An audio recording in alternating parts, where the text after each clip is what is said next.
నమస్తే మిత్రులారా, నేను మీ జర్నలిస్ట్ శంకర్ని. మన రేవంత్ రెడ్డి గారి ప్రభుత్వం పనితీరు ఎట్లుందంటే పేరు గొప్ప ఊరు దిబ్బ.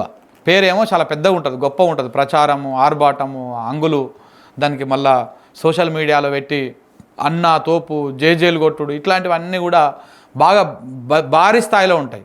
దాంతోపాటు పత్రికల్లో కూడా యాడ్లు, ఒక పథకానికి మూడు సార్లు యాడ్లు వేస్తారు. రుణమాఫీ ఒకటేసారి చేస్తానే ఎన్నికల ప్రచారంలో చెప్పారు, దాన్ని 4 విడతలు 3 విడతలు చేసి 4 సార్లు పత్రికలకు యాడ్లు ఇచ్చారు. మళ్ళీ ప్రతిసారి మేము చేసేసినాం అని చెప్పేసి ఇస్తూ ఉంటారు, ఏకకాలంలో చేసినామని చెప్పేసి ప్రచారం చేసుకుంటారు. ఇట్లా ఉంటుంది అనమాట. సేమ్ అట్లాంటిదే ఒక స్కీమ్ ఇట్లా ప్రారంభించారు, అట్లా దాన్ని బొందబెట్టారు. రేవంత్ రెడ్డి గారు ఒక స్కీమ్ని ఇట్లా ప్రారంభించారు, అట్లా బొందబెట్టేసారు. ఆ ప్రారంభించిన స్కీమ్ ఏంది, బొందబెట్టిన స్కీమ్ ఏందో ఇప్పుడు మనం మాట్లాడుకుందాం. ఇందిరమ్మ ఆత్మీయ భరోసా, అదే భూమి లేనటువంటి కూలీలకు, భూమి లేనటువంటి వ్యవసాయ కూలీలకు ప్రతి సంవత్సరానికి 12,000 ఇచ్చేది ఉందిగా ఒక స్కీము. వీళ్ళు 6 గ్యారంటీలలో పెట్టిరు. ఆ గ్యారంటీలలో ఒక హామీ ఇది.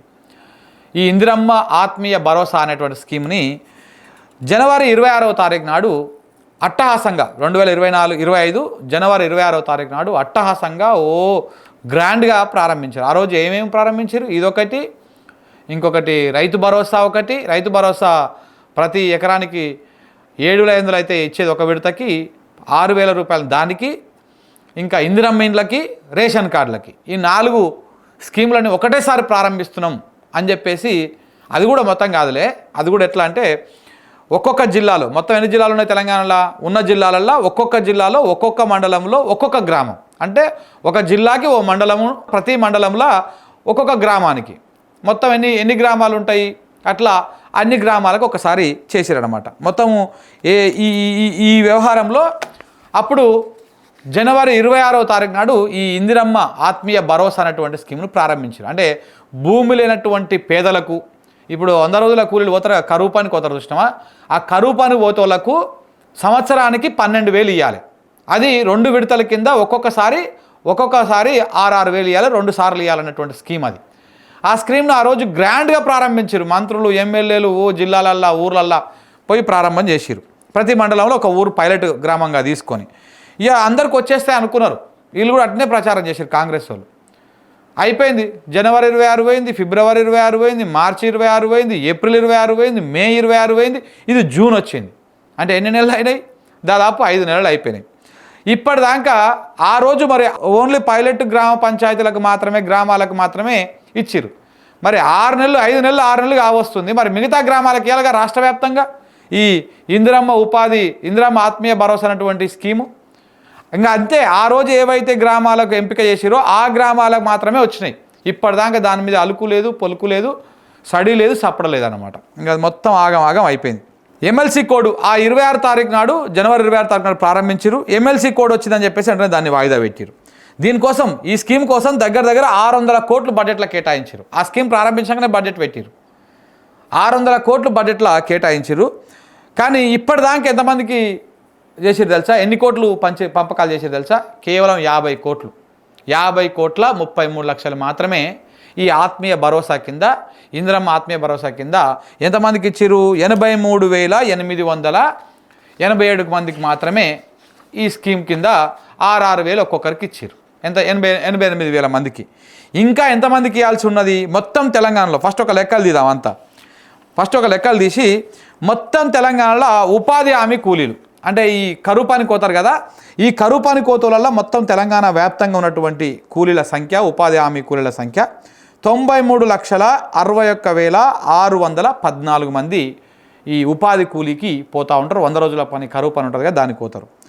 దాంట్లో 20 రోజులు పనిచేసిన వాళ్ళు, అంటే 20 రోజులనే ప్రామాణికం పెట్టి ఈ స్కీమ్ అమలు కావాలంటే, ఇందిరమ్మ ఆత్మీయ భరోసా కింద సంవత్సరానికి 12,000, ఒకసారికి 6,000 రావాలంటే మీరు ఈ కరువు పని ఉంటుంది కదా, మినిమము 20 రోజులన్నా మీరు పనిచేసి ఉండాలి అనేటువంటి కండిషన్ పెట్టారు. గట్ల 20 రోజులు పనిచేసేటువంటి వాళ్ళ లెక్క తీసుకున్న ఈ 93 లక్షలల్లో 38,02,209 మంది ఈ 20 రోజులు కూలుకున్నటువంటి వాళ్ళు ఎలిజిబుల్ ఉన్నారు ఈ స్కీమ్కి, ఇందిరమ్మ ఆత్మీయ భరోసా స్కీమ్కి. అయితే 20 రోజులు పనిచేసిన రైతు భరోసా లబ్ధిదారులు, అంటే 20 రోజులు కరువు పని కోతురు కానీ వాళ్ళకు ఎంతో కొంత భూమి ఉండడం వల్ల రైతు భరోసా వస్తుంది వాళ్ళకి. సో అలా వచ్చేసిన వాళ్ళని తీసేస్తే వాళ్ళు ఎంతమంది ఉన్నారు? వాళ్ళు ఒక 15,39,812 మంది వాళ్ళు ఉన్నారు.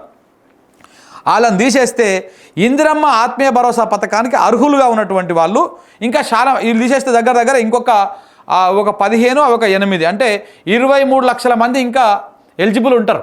కానీ 23 లక్షల మందిలా వీళ్ళు ఎంపిక చేసింది, వీళ్ళు ఎంతమందిని ఎంపిక చేసిర్రు? కేవలం 5,80,577 మందిని ఇగో మేము ఇందిరమ్మ ఆత్మీయ భరోసా కింద రాష్ట్ర వ్యాప్తంగా ఇంతమందికి మేము ఇస్తాం. 5 లక్షల మందికి అటు ఇటు ఒక 6 లక్షల మంది వేసుకో, 6 లక్షల మందికి మేము ఆత్మీయ భరోసా ఇస్తామని చెప్పేసి ఘనంగా ప్రకటించేసుకున్నారు. పత్రికల్లో యాడ్లు ఇచ్చుకున్నారు, అంతా చేసుకున్నారు. ఇక 26 తారీఖు నాడు ముఖ్యమంత్రి గారు ప్రారంభించడం, దాన్ని ప్రారంభించిన తర్వాత ఆ ఎన్నికల కోడ్ రావడం, బ్రేక్ వాడడము, దాని తర్వాత వాళ్ళకి టోకెన్లు ఇచ్చి ఆ టోకెన్ల ఎన్నికల కోడ్ అయిపోయాక ఆ టోకెన్ల కింద 83,887 మందికి కేవలం 50,33,00,000 మాత్రం జమ చేశారు. ఇంకా దగ్గర దగ్గర ఎంతమందికి రావాలి? ఇంకా దగ్గర దగ్గర 5 లక్షల మందికి ఈ ఆత్మీయ భరోసా రావాలి. ప్రారంభించి కూడా 5 నెలలు 6 నెలలు కావస్తున్నది. ఇంకెప్పుడు వస్తుంది? అసలు వస్తుంది? ఐలకి వచ్చే అవకాశం ఉంది? ఐలకి లేదు. తొలి విడతకే దిక్కు లేదు, ఇంకా మళ్ళీ ఇంకొక విడత వస్తుంది, దగ్గర పడ్డది. మరి 6 నెలలకు ఒకసారి ఇవ్వాలిగా, 2 సార్లు అంటే. అప్పుడు అంత గ్రాండ్గా అంత గొప్పగా చెప్పుకొని ప్రారంభించిన పథకం ఇప్పటిదాకా గతి లేదు. కేవలం చెప్తున్నా మొదటి నుంచి అంతే. రుణమాఫీ విషయంలోనైనా, రైతు భరోసా విషయంలోనైనా, ఇంకా మిగతా ఏ స్కీమ్ల విషయంలోనైనా అసలు వదిలిపెడుతున్నారు, కొసరు మాత్రం చేసేసి అసలు ప్రచారం చేసుకుంటున్నారు. సేమ్ ఇది అంతే.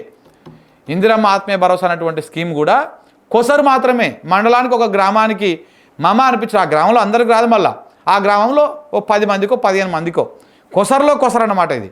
ఈ కొసరు మందికి చేసి మొత్తం అంతా చేసేస్తామని ప్రచారం చేసుకుంటారు. ఇప్పుడు ఎవరైనా అడుగురు, మీరు పోయి కాంగ్రెస్ వాళ్ళని, మంత్రులను కానీ, ఎమ్మెల్యేలను కానీ, లేకపోతే అధికార ప్రతినిధులను కానీ 6 గ్యారెంటీలు ఏమని అంటే అన్నీ ఇచ్చేసినాం. రుణమాఫీ చేస్తేమి, రైతు భరోసా ఇస్తేమి, భూమి లేనటువంటి రైతులకు, వ్యవసాయ కూలీలకు ఆత్మీయ భరోసా ఇస్తేమి, ఇందిరమ్మని ఇస్తుంటివి, రేషన్ కార్డులు ఇస్తుంటివి, అన్నీ చెప్తారు ఇక. కానీ ఇక్కడ జరిగేది ఏంటిది? వాస్తవంగా గ్రౌండ్ స్థాయిలో, గ్రామీణ స్థాయిలో జరిగేది ఏంటిది? కొసరిచ్చేసి ఇట్లా ప్రచారం చేసుకుంటారు. మిగతా మొత్తం ఎగ్గొట్టేస్తారు. రుణమాఫీ విషయంలో గదే జరిగింది, రైతు భరోసా విషయంలో గదే జరిగింది. ఇప్పుడు ఈ ఇందిరమ్మ ఆత్మీయ భరోసా అనేటువంటి ఈ 12,000 స్కీమ్లో కూడా గదే జరిగింది. సో కాబట్టి ఈ రకంగా అందరిని విస్మరించేసి పాపం అందరి నోట్ల ఆశ పెట్టేసి చేతిలో చిప్ప పెట్టినమాట మన రేవంత్ రెడ్డి గారు. మరి ఎప్పుడు ఇది ఇస్తారో, ఏమి ఇస్తారో ఇక చూడాలి ఏమవుతుంది అనేది ఫైనల్గా. Thank you.